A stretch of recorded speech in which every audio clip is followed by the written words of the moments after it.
جی السلام علیکم ناظرین، اپنے چاہنے والوں کو یہ اطلاع دی جاتی ہے کہ جیسا کہ بہت ساری افواہیں تھی، افواہوں کا بازار تھا، کبھی حکومت کا کیا بنے گا، قمر جاوید باجوہ آج جو کہتے تھے 24 گھنٹے بہت اہم ہیں کہ اس نے اپنے گھر واپس چلے جائیں گے، اور حکومت اور ریاست اور اداروں کے درمیان کوئی چپکلش بھی ہو سکتی ہے، پتہ نہیں کس طرف جائے گا رجحان، جو اداروں کا وہ آرڈیننس بھی لگ سکتے ہیں،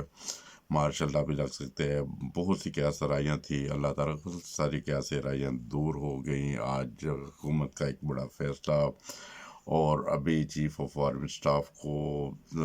عدالت نے تقریباً 3 ماہ کے ایکسٹینشن دے دی ہے، جس سے بہت سارا یہ بحران جو ختم ہو گیا، جو کہ اسرائیاں تھی کہ مارشل لا لگ جائے گا، کیا صورتحال ہوگی۔ اور اس سے سب سے بڑی خبر تو یہ کہ ہندوستان جو بہت خوش تھا، ادھر مٹھائیاں بانٹی جا رہی تھی، اور اسی طرح پاکستان میں بھی کچھ نون لیگ کے کارکن جو سرگرم تھے کہ وہ مٹھائیاں بانٹ رہے تھے، خوشیاں منا رہے تھے کہ ابھی پاکستان میں پتہ نہیں کون سی صورتحال پیدا ہو جائے، اور حکومت جو کم از کم وزیر اعظم اپنے گھر کو چلے جائیں گے۔ چیف آف آرمی اسٹاف کے ابھی یہ آخری چند گھنٹے تھے، اور عدالت کا بہت زبردست فیصلہ ہے، اور باقاعدہ نوٹیفکیشن بھی آ چکا ہے، اور 3 ماہ کی ایکسٹینشن کا، اور کہ وہ 3 ماہ تک تو کم از کم جنرل باجوہ آگے سے چیف آف آرمی اسٹاف ہے۔ اور اس سے سب سے بڑا جو دھچکا لگا ہے وہ ہندوستان کو لگا ہے۔ ہندوستان میں تو وہ کل کا ہندوستان کا میڈیا بہت خوش تھا، اور یہ خوشیاں منا رہے تھے کہ ابھی پتہ نہیں کیا ہوگا، وہ اس وجہ سے بھی کہ جب پچھلے دنوں میں جیسا کہ آپ دیکھ رہے تھے کہ جب بھی ہندوستان نے جب کوئی پاکستان کی طرف کوئی الزام تراشی کی تو اس کا فوری طور پہ منہ توڑ جواب دیا گیا، اور اسی طرح جب بھی لائن آف کنٹرول پہ جب انہوں نے کوئی ایسی شرارت کی کہ ہمارے جو عام عوام ہیں ان کو سیولین ان کو نشانہ بنایا، تو اس کا منہ توڑ جواب فوج کی طرف سے بھرپور انداز میں ملتا رہا۔ اور سب سے بڑی بات یہ کہ یو این اے میں جا کے بھی جب آج کی جو حکومت تھی، جو خان صاحب کی حکومت تھی، اس نے منہ توڑ ان کا جواب دیا، بلکہ ادھر جا کے مودی صاحب تو ادھر تو جا کے وہ اپنی ٹائلٹوں کا ذکر کرتے رہے کہ ہم نے اپنے وطن میں ٹائلٹیں بنا دی، مگر عمران خان صاحب جو ایک اللہ تعالیٰ کو سے پڑھے لکھے لیڈر ہیں، پڑھے لکھے وزیر اعظم ہیں، اور اس وقت جس دور سے اللہ تعالیٰ کے فضل سے ہماری پاکستان کی جو قیادت ہے وہ ایک پڑھے لکھے لوگوں کے ہاتھ میں ہے، وہ پرچی سسٹم جیسا کہ آپ جانتے ہیں وہ ختم ہو چکا ہے، جو ہمارے صدر صاحب بھی اللہ تعالیٰ کے فضل سے وہ بھی پڑھے لکھے ہیں، اچھے فیصلے کرتے ہیں، اسی طرح وزیر اعظم صاحب بھی پڑھے لکھے ہیں، اچھے فیصلے کرتے ہیں۔ اور جب انہیں اقوام متحدہ میں بھی آپ کو پتہ ہے پچھلے دنوں میں جانے کا موقع ملا، ادھر جا کے انہوں نے پھر وہ ثابت کیا کہ دہشت گرد کون ہے، کون سی قیادت دہشت گرد ہے، اور کس طرح دہشت گردی آج بھی ہندوستانی وہ کر رہے ہیں کشمیر میں۔ اور آج دیکھیں کشمیر کو تقریباً 5 ماہ گزر گئے ہیں، میرے دنیا میں کوئی ایسا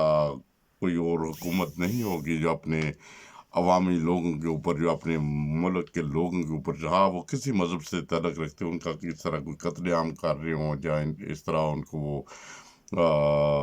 ان کی عزتوں کو لوٹ رہے ہوں، جیسا کہ وہ کشمیر میں ہے۔ اور اس کا آواز جو خان صاحب نے اٹھائی تھی، دنیا بھر میں یہ تحریک چلی تھی، اور پھر اچانک وہ جیسا کہ عوام جانتے ہیں کہ مولانا صاحب آگے اور انہوں نے دھرنے بننے دیے اور سارا وہ رجحان ختم کر دیا۔ اور اس کے پیچھے ہندوستان کا بھی ہاتھ تھا مولانا صاحب کے دھرنے میں، جو اس لیے کہ وہ خود تو اتنا افورڈ نہیں کر سکتے تھے اتنا خرچہ کہ وہ دھرنے بننے کا۔ چلیں ٹھیک ہے جو بھی ہے، البتہ ہندوستان کے لیے ایک جوتا تھا، اور بہت بڑا جوتا۔ وہ چاہتا تھا کبھی بحران کی صورتحال پیدا ہو جائے گی اداروں میں، اور جو یہ حکومت جو الٹ جائے گی، اس سے تو خان صاحب کی حکومت وہ پہلے دن سے نہیں باتی، اس لیے کہ جب سے وہ خان صاحب آئے ہیں وہ ہر جو بھی پڑھے لکھے انداز میں منہ توڑ جواب دیتے ہندوستان کے، جیسا کہ آپ نے دیکھا کہ وہ کلبھوشن یادیو جو پکڑا ہوا تھا، ایک وہ ہندوستان کا جو ایجنٹ تھا، تو اس کو جب وہ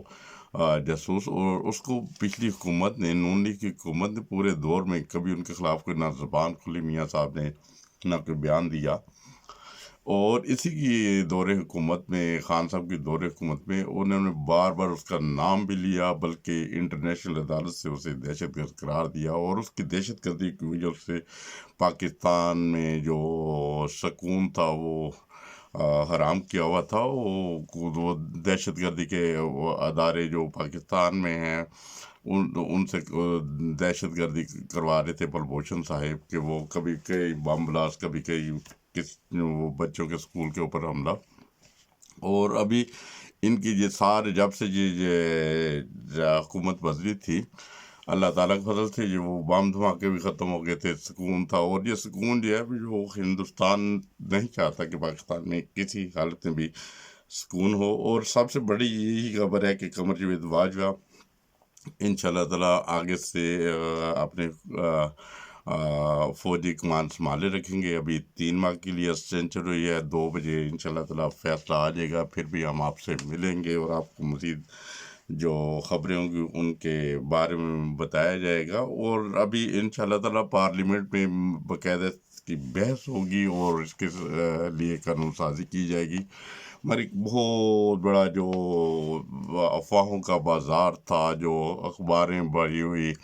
میڈیا، الیکٹرانکس میڈیا بہت سرگرم تھا کہ نہ جانے کیا ہونے والا ہے۔ اور یقیناً میری خود کی بھی یہ رات بہت بے چینی سے گزری، پتہ نہیں کیا بن جائے گا، کیا ہوگا، کس طرف ابھی ملک کی یہ دوڑ جائے گی۔ اگر اس طرح اگر قمر جاوید باجوہ کو فوری طور پہ اتارا جاتا، اور ممکن ہے کہ اگلے چیف آف آرمی اسٹاف جو منہ توڑ جواب نہ دیتے ہندوستان کو، اور وہ کچھ کمزوریاں رہ جاتی، یا انہیں جب وہ چارج سنبھالتے ہیں کچھ ماہ لگ جاتے ہیں انہیں وہ اپنے سیٹلمنٹ کے لیے، تو اس میں وہ ہندوستان کو بہت زیادہ فائدہ ہونا تھا۔ ہندوستان آپ نے دیکھا ہے، آپ پچھلے کچھ ماہ سے آپ جیسا کہ دیکھ رہے ہیں، اس نے بہت دفعہ یہ کوشش کی ہے کہ وہ پاکستان کو نیچا دکھائے، کبھی وہ اپنے طیارے بھیجے، کبھی وہ جنگی طیارے، کبھی ابھی نندن کو بھیجا، مگر خان صاحب نے ہر چیز کا منہ توڑ جواب دیا، اور بڑے پرسکون لہجے کے ساتھ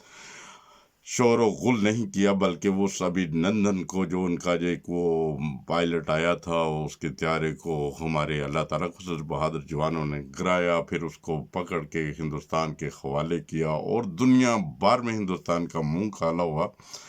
دیکھیں اس کی یہ ناپاک کوششیں ہیں کہ وہ پاکستان کو نیچا دکھانے کی کوشش کرے، وہ اللہ تعالیٰ کے فضل سے اس کی ہر موڑ پر خاک میں ملی۔ اور آج ہندوستان میں وہ خون کے آنسو روئے گا جب وہ دیکھے گا جنرل باجوہ پھر بیٹھ کے اپنی سیٹ کے اوپر، پھر پاکستان پرسکون ماحول سے گزرے گا۔ اور پاکستان کے یہ عمران خان صاحب کی جو حکومت ہے، اس میں روڑے اٹکانے کے لیے بہت ساری کوشش کی گئی،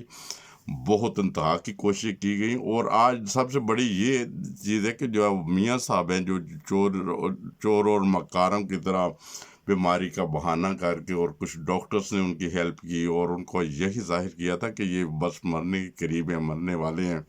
ابھی چند گھنٹے مر جائیں گے، چند دنوں میں مر جائیں گے۔ اور جب وہ ان کو خان صاحب دیکھیں، وہ وزیر اعظم پاکستان ہیں، مگر ان کی جو ان کو بھی رپورٹ اچھی لینی چاہیے تھی کہ اگر وہ ان کو اس وقت نہ چھوڑتے،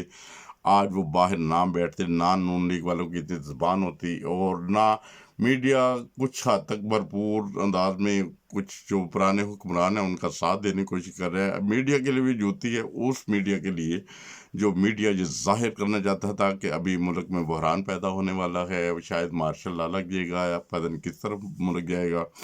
ان سب کو جو محب وطن پاکستانی ہیں، میری طرف سے بہت بہت مبارک۔ اللہ تعالیٰ کرے ہمارا پاکستان دن دگنی رات چگنی ترقی کرتا چلا جائے، اور یہ جتنے بھی چور اور مکار ہیں ان کے ارادے اللہ تعالیٰ خاک میں اڑاتا چلا جائے۔ اور میرے ٹی وی چینل کو اگر آپ نے سبسکرائب نہیں کیا تو برائے مہربانی آپ سے درخواست ہے کہ اس کو سبسکرائب کریں، اور اگلی انشاءاللہ تعالیٰ کوئی اچھی خبر ہوگی، خدا کرے کہ پاکستان کے لیے ہمیشہ اچھی خبریں ہوں، تو ہم آپ کے ساتھ ضرور شیئر کریں گے۔ خاکسار کو دعاؤں میں یاد رکھیں، اور میرے ٹی وی چینل کو اگر سبسکرائب نہیں کیا تو برائے مہربانی سبسکرائب کریں۔